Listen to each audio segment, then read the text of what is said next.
Good morning, good afternoon, good evening friends. जे video बघत आहेत त्या सर्वांसाठी खूप महत्त्वाचा विषय आपण या ठिकाणी आज डिस्कस करणार आहोत.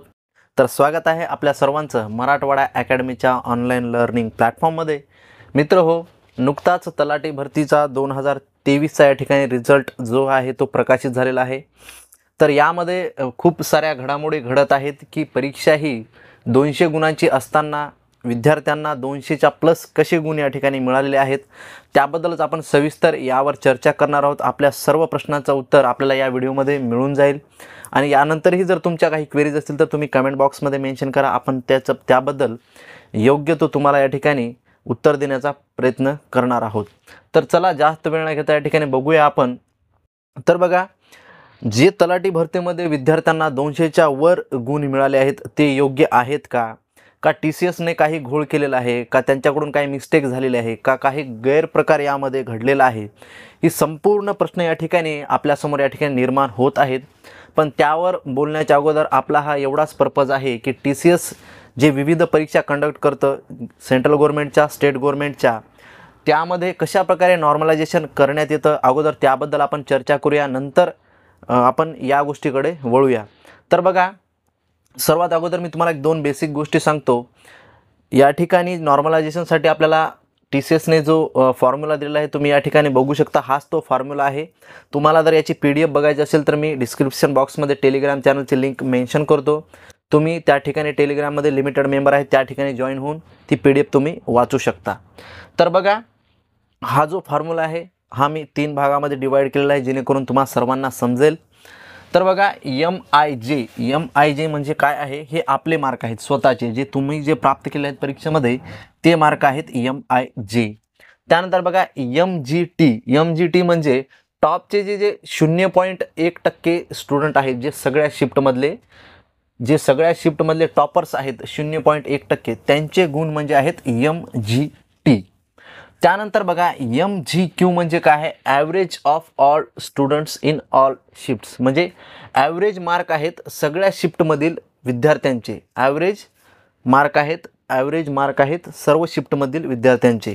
त्यानंतर बघा MTI म्हणजे काय, हे टॉपचे 0.1% विद्यार्थी आहेत तुमच्या शिफ्टमधले, जे तुमच्यासोबत ज्यांनी पेपर दिला होता त्यांनी जे टॉप स्कोर केला आहे तुमच्या शिफ्टला, त्यामधील 0.1% विद्यार्थ्याचे मार्क आहेत हे MTI तुमच्यासोबतचे.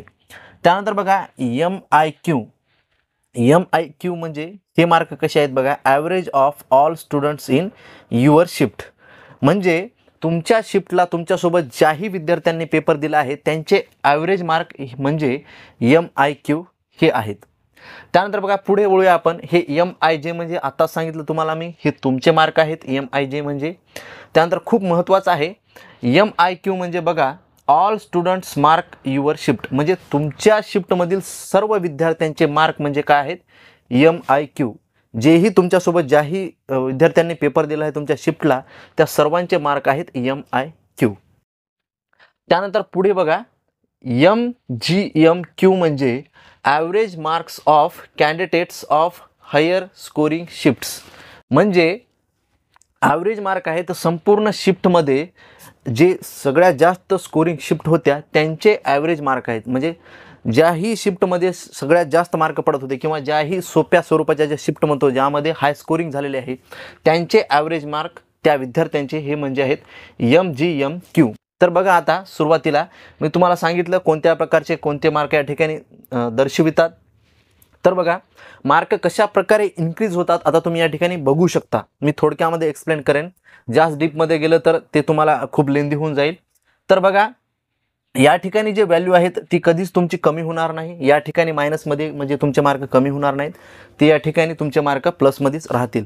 त्यानंतर खूप महत्त्वाचा आहे हा पॉईंट खूप महत्त्वाचा आहे. या ठिकाणी MIJ आणि MIQ तुमच्यासोबतचे जे स्टुडंट आहेत ॲव्हरेज, आणि हे जे तुमचे मार्क आहेत, समजा तुम्ही जर तुमच्या सोबतच्या विद्यार्थ्यांचे मार्क आहेत या ठिकाणी 45 बरोबर, आणि तुम्ही जर या ठिकाणी 45पेक्षा जास्त मार्क घेतले, आपण ॲझ्युम करूया की 100 मार्काचीच एक्झाम आहे, 100 पैकी या सर्व विद्यार्थ्यांनी या ठिकाणी एक ॲव्हरेज पकडूया आपण 70 मार्क घेतले. किती घेतले? 70. आणि तुम्ही जर या ठिकाणी घेतले समजा 80, तर तुमचे मार्क काय होणार या ठिकाणी वाढणार. ॲटोमॅटिक तुमचे नॉर्मलायझेशनमध्ये मार्क काय होणार या ठिकाणी वाढणार. आणि बघा, जर यांनी मार्क घेतले 80 आणि तुम्ही जर यांच्यापेक्षा कमी घेतले 60 किंवा 50, तर तुमचे मार्क काय होणार या ठिकाणी निश्चितच कमी होणार. त्यानंतर बघा, हे काय आहे, MGMQ average marks candidates of higher scoring shift, म्हणजे जेही जास्त शिफ्ट होत्या, जास्त स्कोर केलेल्या त्यांचे मार्क पुन्हा यामध्ये तुमचे या ठिकाणी प्लस होतील. तर असे एकंदरीत तुमचं या ठिकाणी नॉर्मलायझेशन होत असतं. तुमचे नॉर्मलायझेशनमध्ये मार्क वाढत असतात आणि कमी देखील होत असतात. तर आता सर्वात महत्त्वाचा मुद्दा म्हणजे की 200 गुणांची परीक्षा असताना 214, 225, 207 किंवा 200+ गुण कशा प्रकारे विद्यार्थ्यांना या ठिकाणी मिळालेले आहेत. तर बघा, याच्या अगोदर असं कधी झालं होतं का, असा सर्वांचा प्रश्न आहे का TCSने असे याच्या अगोदर कधी निकाल दिला आहे का. तर आपल्या माहितीस्तव मी या ठिकाणी सांगू इच्छितो की 2019मध्ये SSC CGLचा अशाच प्रकारे रिझल्ट लागला होता, ज्यामध्ये विद्यार्थ्यांना 200 गुणांची एक परीक्षा होती. त्यापैकी म्हणजे स्पेसिफिक विषयामध्ये त्यांना 200+ गुण या ठिकाणी मिळाले होते. त्यांना 207, 208 अशा प्रकारचे गुण त्या ठिकाणी मिळाले होते. त्याबरोबरच सेंट्रल गव्हर्नमेंटचे जे आपले महाराष्ट्रातले विद्यार्थी आहेत, जे ही परीक्षा देतात, त्यांना माहीत आहे की नॉर्मलायझेशन हे प्रत्येक परीक्षेमध्ये होत असतं.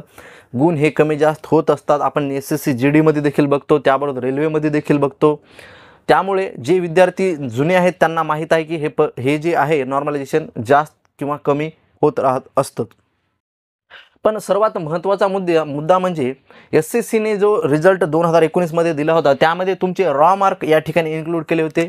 रॉ मार्क आणि त्याबरोबरच तुमचे नॉर्मलायझेशन झाल्याच्या नंतरचे मार्क, असे 2 मार्क या ठिकाणी त्यांनी डिस्प्ले केले होते विद्यार्थ्यांच्या लॉग इन IDवर.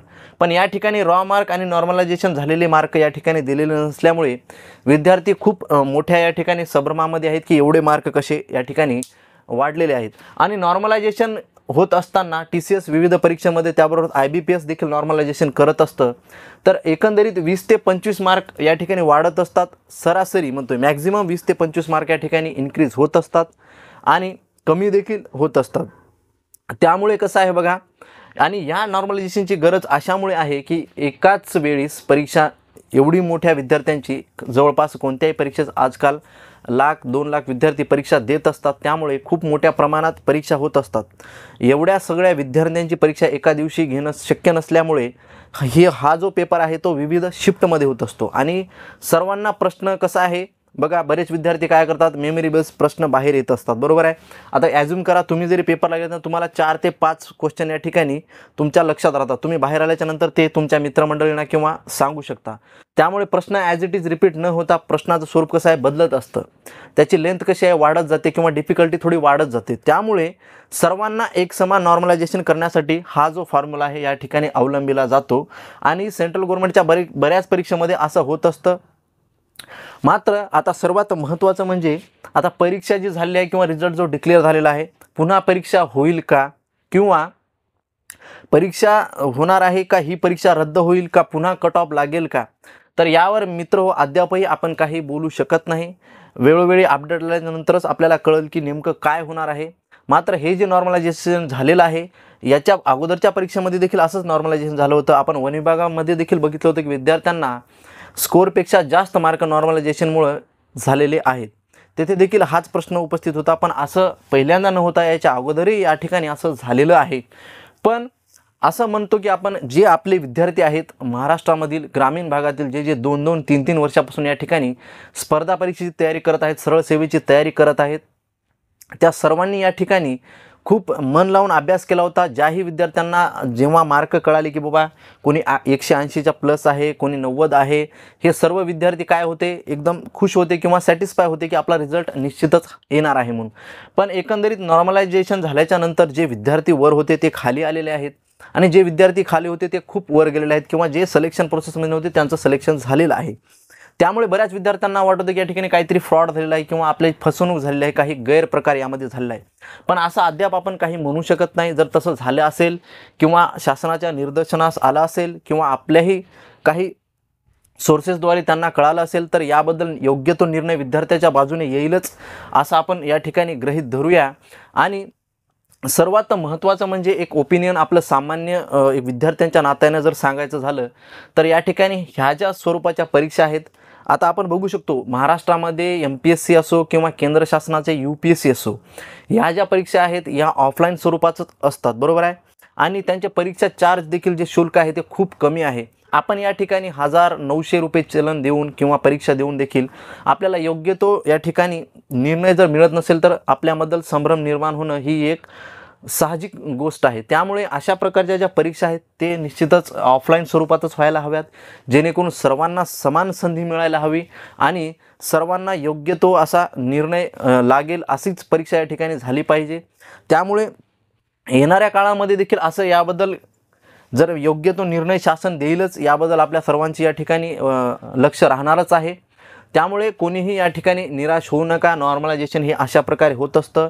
यामध्ये काही वेळोवेळी अपडेट आले तर आपल्या चॅनलवर आपण निश्चितच कळू. थोडासा व्हिडिओ लेट झालेला आहे, पण एकदम ऑथेंटिक माहिती तुमच्यापर्यंत पोहोचवण्याचा आम्ही प्रयत्न केलेला आहे. त्यामुळे तुम्ही जर चॅनलवर नवीन असाल तर चॅनलला सबस्क्राईब करून घ्या आणि व्हिडिओ आवडल्यासच व्हिडिओला लाईक करायला विसरू नका. तर भेटूया पुढच्या व्हिडिओमध्ये. तोपर्यंत फक्त आणि फक्त अभ्यास करत राहा. जय हिंद, वंदे मातरम.